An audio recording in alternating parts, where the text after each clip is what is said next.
ఆత్మ దానిలో వెళ్ళి కలవాలి, ఆత్మలో నిమగ్నం కావాలి, అంటే లీనం కావాలి. అందులో ఈ ప్రపంచం అనే మాయాబజార్లో ఏ చప్పుడు వినకుండా, చెవులకు పడనీయకుండా మన ఆత్మలో మనం నిమగ్నం కావాలి. అది ఆత్మ ధ్యానం అంటారు. అన్ని వినుకుంటా చేస్తే అసలు ధ్యానమే కాదు, అది కరెక్ట్ ధ్యానం కాదు.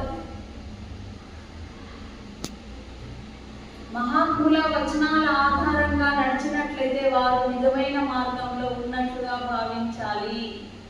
మహాత్ములు ఏం చెప్పిండు, ఇప్పుడు బాబా ఏం చెప్పిండు, మనం ఏం చేస్తున్నాం, వింటున్నామా? ఒక్క వచనం కూడా మనము ధ్యానం చేయమంటే ఆ ధ్యానం కూడా సరిగ్గా చేస్తలేదు, ఆ ధ్యానంలో కూడా సరిగ్గా కూర్చుంటలేదు. టైం అంతా కుటుంబానికి, సంసారానికి, పనులకి కేటాయించుకుంటున్నారు. కానీ అవి వస్తాయంటే అది రాదు. మరి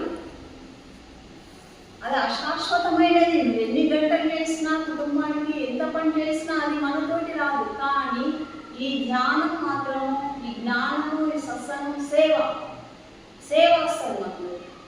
ప్రేమ అంటేనే భగవంతుడు, బాబా శివము అంటేనే ప్రేమ అంట. సేవ, ఈ రెండు మన లోపల ఇటు ఉండేనంటే భగవంతుడు ఆటోమేటిక్గా మనం తీస్తాం. సేవ లేకపోతే మెరుగు కానే కాదు. ఇప్పుడు బంగారానికి మెరుగు పెడితే నగెట్లా తయారైందో ఎట్లా ఆ సేవతోటి మనం మంచిగా ఉదాహరణ అవుతుంది. ఈ సేవ చేయడానికి నువ్వు ఎంత ధ్యానం చేసినా అది కాదు.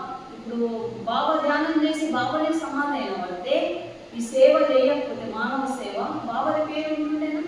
ఇన్ని ధ్యాన కేంద్రాలు అవుతుండేనా? కాకపోతుండే. మరి మానవ సేవ ఎట్లా జరుగుతుంది?